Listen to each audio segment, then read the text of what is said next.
कुछ और खबरें आपको बता दें। मध्य प्रदेश विधानसभा का मानसून सत्र 1 जुलाई से शुरू होगा। इस सत्र में सरकार 2024-25 का पूर्ण बजट पेश करेगी। विधानसभा सचिवालय ने अधिसूचना जारी कर दी है। 9 जुलाई तक चलने वाले सत्र के दौरान 14 बैठकें होंगी। मानसून सत्र की बैठकें 1 से 5 जुलाई तक लगातार चलेंगी। 6 और 7 जुलाई को शनिवार रविवार का अवकाश रहेगा। इसके बाद 13, 14 और 17 जुलाई को अवकाश रहेगा। इस दौरान मोहन सरकार आर्थिक सर्वेक्षण, पूर्ण बजट और विभागीय प्रतिवेदन पेश करेगी। इस सत्र में कांग्रेस जहां महिला, SC/ST अत्याचार और आर्थिक स्थिति को मुद्दा बनाएगी, तो वहीं सरकार अपनी उपलब्धियां गिनाएगी।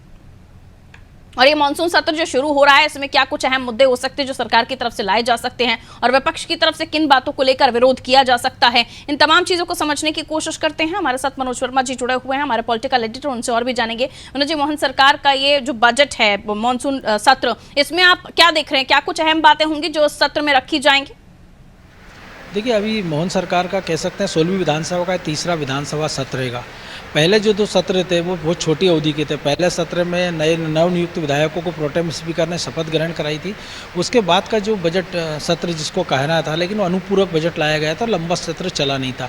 अब ये लंबे समय बाद वो कह सकते हैं एक बड़ा सत्र रहेगा, क्योंकि 18 दिन उनका ये सत्र है और 14 बैठ के होना 19 दिन में, जिसमें शनिवार रविवार अवकाश रहेगा। तो उसमें एक तो पूरा एक बजट आएगा, उसमें पूरा अगले वित्त वर्ष का लेखा जोखा होगा। उस बजट में ये छाप दिखेगी कि ये बजट मोहन सरकार के बजट पिछली शिवराज सरकार की तुलना में कितना अलग होगा, क्योंकि सिंगल्स के लिए एक बड़ी राशि रखने का इसमें प्रस्ताव आ सकते हैं, क्योंकि ज़्यादा वक्त बचा नहीं।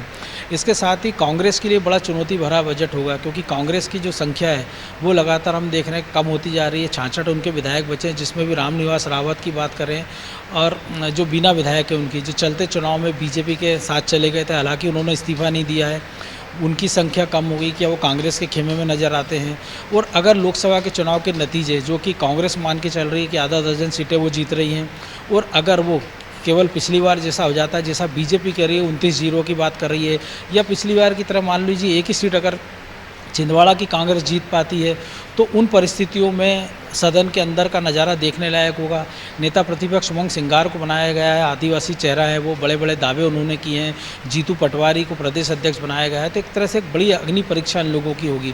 और सागर में जो दलित परिवार में जो घटनाक्रम हुआ, जिसके बाद से हमने देखा जीतू पटवारी पहुँचे थे और उस परिवार की बात राहुल गांधी से करवाई थी। इसके बाद मुख्यमंत्री डॉक्टर मोहन यादव वहाँ पहुँचे थे, और जो कुछ घटनाक्रम मध्य प्रदेश में अभी तक का हुआ, उसको लेकर कांग्रेस जो है बीजेपी पर हमलावर होने का प्रयास करेगी और उसे घेरने का प्रयास करेगी। अब वो इसमें कितना सफल हो जाते हैं, और मोहन सरकार की भी अग्नि परीक्षा होगी, क्योंकि पहली बार वो पूर्णकालिक सत्र में सरकार जाएगी, नए मुद्दे होंगे, नई चुनौतियाँ होंगी, उसका कैसे सामना होगा।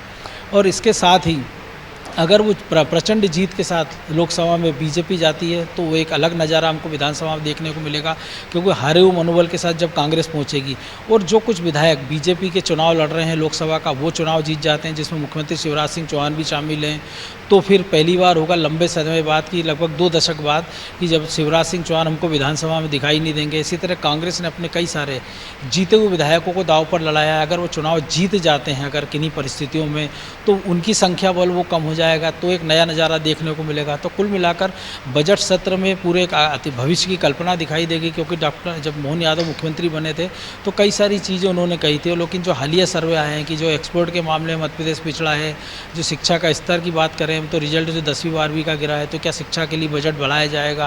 कुछ नए नवाचार की बात डॉक्टर मोहन यादव की ओर से की जा रही है। कानून व्यवस्था को लेकर जिस प्रकार से फैसले लिए जा रहे हैं, कि चाहे वो मस्जिदों से या मंदिरों से लाउड स्पीकर उतरवाना हो, रेत माफिया खिलाफ कार्रवाई की बात हो, ये तमाम सारे ऐसे मुद्दे जिसको लेकर विपक्ष हमलावर रहता है, लेकिन सरकार ने पहली बार एग्रेसिव हुई है और अपनी तरफ से बिना विपक्ष की चुनौती की कार्रवाई करने का प्रयास तेज कर दिया है। हमने देखा कि 2 दिन में ही 200 से ज़्यादा कार्रवाइयाँ रेत माफिया के खिलाफ की गई है, पोकलेन मशीनें, डंपर जब्त किए गए हैं। तो ये सारी ऐसी चीज़ें जो सरकार को अपर हैंड पे कर रही है। इसके बाद ही खुले में जो मांस बेचने का मामला है, जिसको कांग्रेस जिसको आपत्ति जता चुकी है, लेकिन कांग्रेस के अंदर भी इसको लेकर 2 खेमे हो गए। एक खेमा इसका समर्थन कर रहा है, एक खेमा इसका विरोध कर रहा है। तो ये सारी चीज़ें का कांग्रेस के बीच मतभेद विधानसभा सत्र के अंदर, विधानसभा के अंदर भी दिखाई देंगे, या हमने जैसे पहले भी देखा था कि किसी एक मुद्दे पर जीतू पटवारी कुछ राय व्यक्त करते थे, और जो कमलनाथ थे पहले मुख्यमंत्री थे, बाद में नेता प्रतिपक्ष हो गए थे, उनकी राय कुछ और जुदा होती थी। अरुण यादव कुछ और करने का प्रयास करते थे, लेकिन कमलनाथ कुछ और करने लग जाते थे। तो क्या इस सत्र के अंदर भी सारी चीज़ें देखने को मिलेगी? कांग्रेस एक साथ बीजेपी पर हमलावर होगा, सत्तारूढ़ दल पर, या बिखरा बिखरा दिखाई देगा। और बीजेपी इसकी तैयारी कैसे करेगी, क्योंकि कई सारे ऐसे दिग्गज हैं जो केंद्र में मंत्री थे और जो बीजेपी के राष्ट्रीय पदाधिकारी रहे, लंबे समय बाद वो सत्र में पहुंचे। प्रहलाद सिंह पटेल की बात कर लें हम, कैलाश विजयवर्गीय की बात कर लें, राकेश सिंह की बात कर लें हम, तो ये ऐसे बड़े चेहरे हैं जो विधानसभा में पहुंचेंगे। इनके तेवर क्या रहते हैं, यही सारी चीज़ें पूरे सत्र में देखने लायक होगी और दिलचस्प होंगी। बिल्कुल मनोज जी, जाहिर है कि कई सारे मुद्दे होंगे जिन पर बात होगी, और अभी हाल ही में जो आपने जिक्र किया कि जो घटना हुई है उसको भी फेस करना होगा सरकार को, और मजबूती के साथ विपक्ष के सामने, क्योंकि जीतू पटवारी भी एक तरफ होंगे और फिर कोऑर्डिनेशन भी हम देखेंगे विपक्ष में देखने को मिलेगा नहीं मिलेगा। और ऐसा तो हो ही नहीं सकता मनोज जी कि एक भी विधायक ना जीते कांग्रेस का, या हो सकता है क्योंकि अभी कुछ भी नहीं कहा जा सकता, जो अभी सांसद का चुनाव लड़ रहे हैं, अगर इनमें से कोई कम हो जाता है तो संख्या बल भी कम हो जाएगा, फिर दोबारा से उपचुनाव हम देखेंगे मध्य प्रदेश में। अब अगर हम बात करें कमलेश शाह जो अमरवाड़ा छिंदवाड़ा से विधायक है, उन्होंने तो इस्तीफा दे ही दिया है, तो इस सीट पर उपचुनाव होना है। शिवराज सिंह चौहान जो बीजेपी से चुनाव लड़ रहे हैं, कांग्रेस की ओर से भी सतना से वो विधानसभा में विधायक को चुनाव मैदान में उतारा गया है। और जाहिर सी बात है, होशंगाबाद की हम बात कर लें, या एक माफ़ कीजिए होशंगाबाद नहीं, लेकिन इन चुनाव की बात कर लें तो कई सारे ऐसे हम देखेंगे कि अगर यहाँ पर उपचुनाव होता है तो एक बड़ी चुनौती होगी। लेकिन हालांकि वो 6 महीने के अंदर अंदर चुनाव होना होता है इस्तीफे के।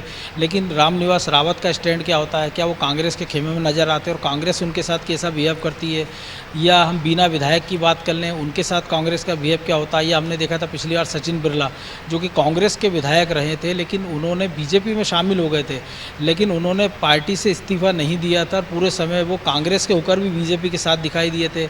या उसके पहले नारायण त्रिपाठी की हम बात करें, वो बीजेपी से चुनाव जीते थे, लेकिन वो कभी कमलनाथ के खेमे में नज़र आते थे, और जब सरकार गिर गई थी कमलनाथ की, वो फिर बीजेपी के साथ आ गए थे। लेकिन पार्टी ने बाद में उनको टिकट नहीं दिया था, ना ही कांग्रेस ने टिकट दिया था, और वो खुद का दल बनाकर, वो अपनी पार्टी बनाकर चुनाव लड़े थे।